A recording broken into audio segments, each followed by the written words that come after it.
The documentary, The God Who Speaks, proves the Bible's reliability as the source of real truth and reinforces our belief in it as our firm foundation. Watch it anytime at stream.afa.net. That's stream.afa.net. Jenna Ellis in the morning on American Family Radio. I love talking about the things of God because of truth and the biblical worldview. The U.S. Constitution obligates our government to preserve and protect the rights that our founders recognize come from God, our Creator, not our government. I believe that Scripture in the Bible is very clear that God is the one that raised up each of you, and God has allowed us to be brought here to this specific moment in time. This is Jenna Ellis in the morning. Good morning. Well, the top story, of course, is the ongoing Los Angeles riots and all of the left that appears to be very coordinated and very heavily funded in Los Angeles. Those protesters that are now throwing rocks at police cars, committing acts of violence, burning cars. It's just escalating and protesting the lawful enforcement of federal immigration law.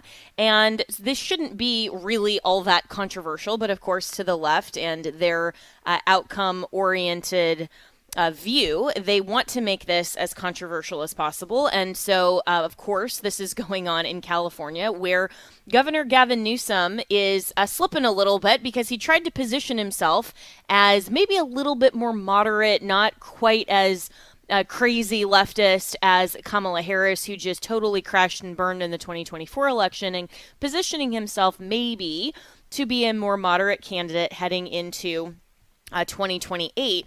But the mask is slipping. He's completely slipping because he is giving a full-throated defense of the illegals and the lawbreakers in California, and even going as far as taunting President Donald Trump to come and arrest him. So listen to what he had to say. This is cut 2. I mean, it's, again, sober and serious moment. Meanwhile, can I just add, and this is why I told the president, just get it over with. Arrest me. Move on. If you need some head to scalp, do it with me, but stop messing with these kids. Stop messing with 4-year-olds, kids in elementary school. We've got kids. We have hundreds of graduations down here. Kids are not going to their own graduations. Families, grandparents here legally, mixed status families in some cases, scared to death to go to a graduation. People are scared to walk down the streets. It's not just Home Depots, getting their car washed. We have incidences. I didn't believe it because what was I thinking? I actually believed when they said this is not true. But then I saw videos. They're doing checkpoints, checking people's IDs. We've never seen this kind of deployment in so many actions. It's mass panic out here in the nation's largest county, in the nation's largest state. Good, hardworking people, decent people. These are not the criminals. These are not the thugs.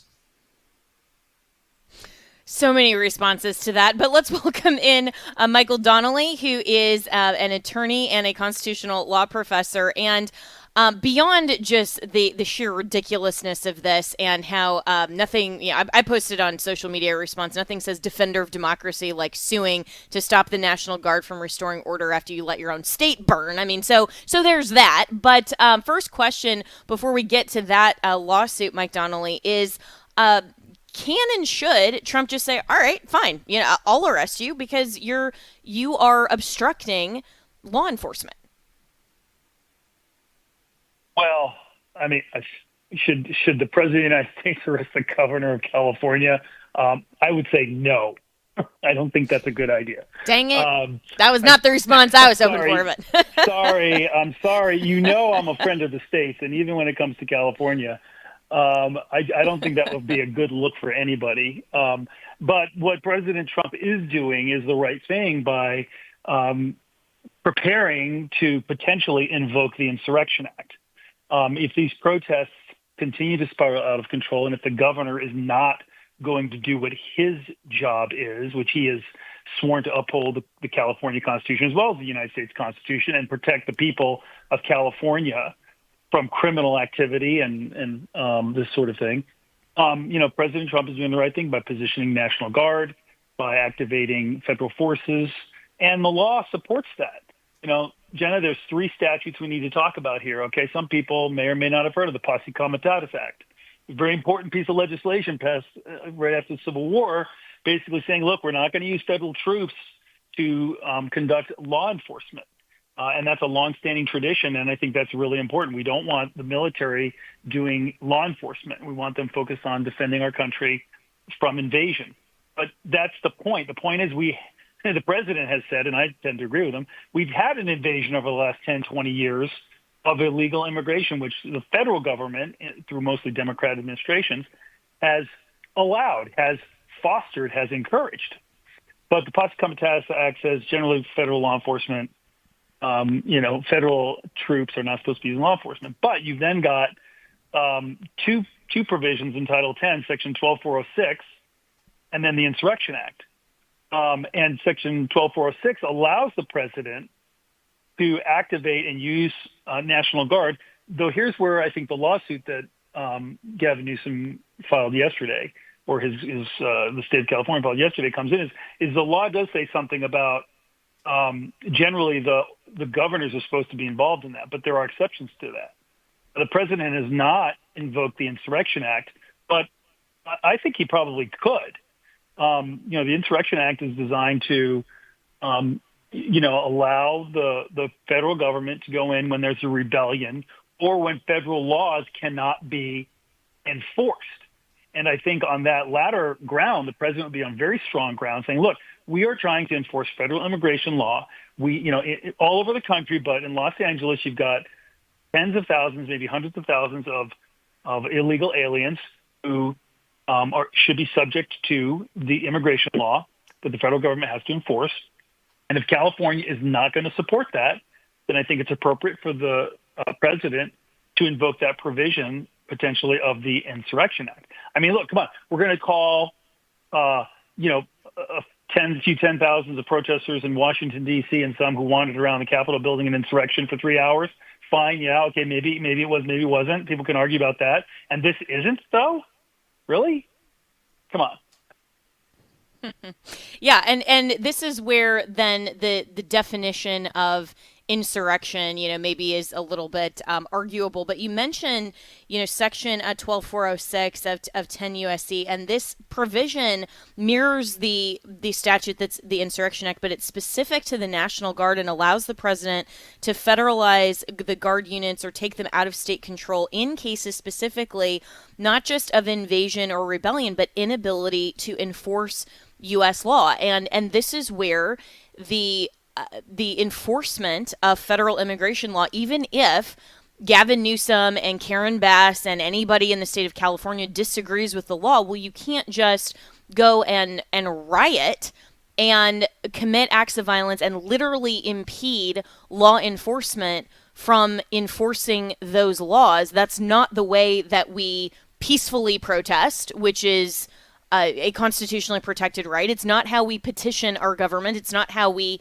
change our law or we further legislate. I mean, these are things that are seriously dangerous. And so when California is suing Trump over the National Guard deployment, I mean, this is very much Mike Donnelly shades, I think, of 2020. And we all remember the George Floyd riots. And when President Trump was in the news then for potentially invoking the Insurrection Act and, all of those things.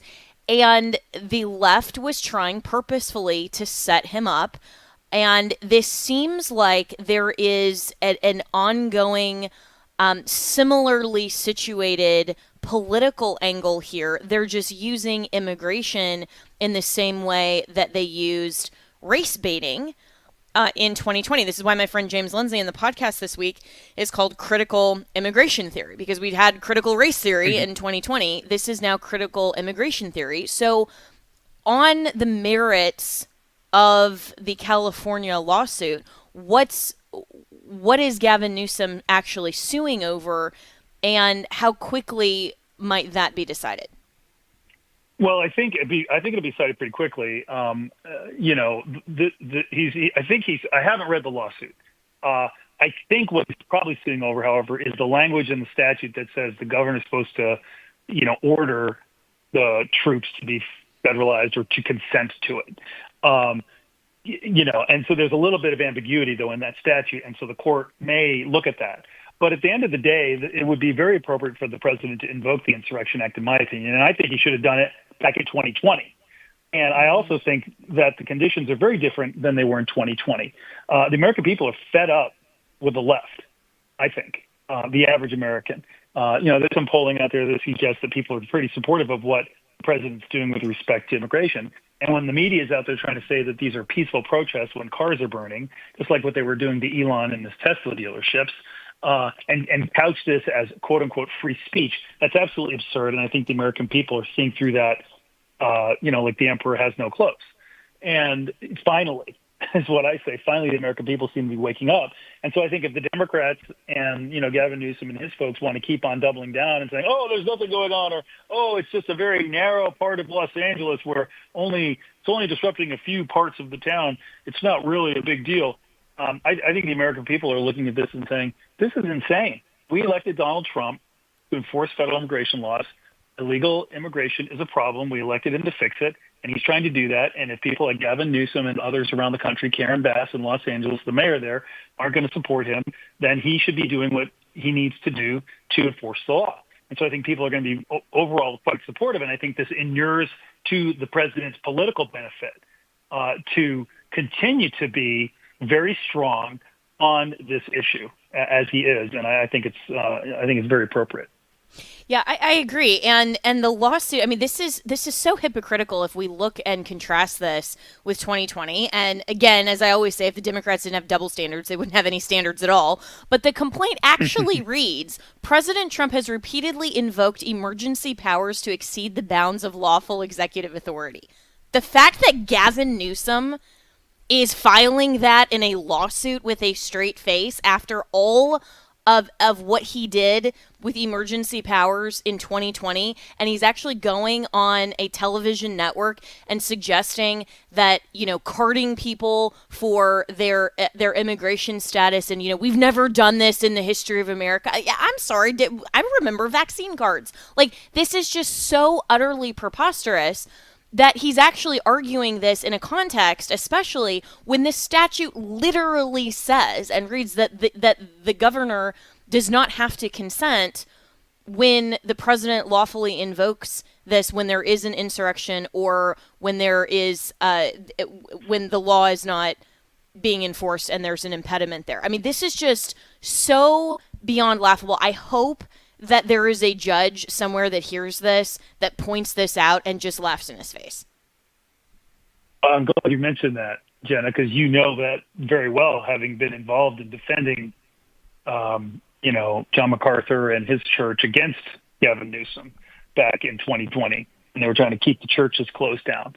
And, the left have very short memories. They live only in the present. They don't remember what actually happened, and it doesn't matter. The hypocrisy that they have no hypocrisy, no hypocrisy meter. They just do whatever they want to do. But I hope that the judge will rule that the president has the authority under this section of the law, and if not, the president can invoke the Insurrection Act. I mean, it's been done before under this section by Lyndon Johnson did it, I think, in the 60s, and Eisenhower, I think, did it in the 50s. So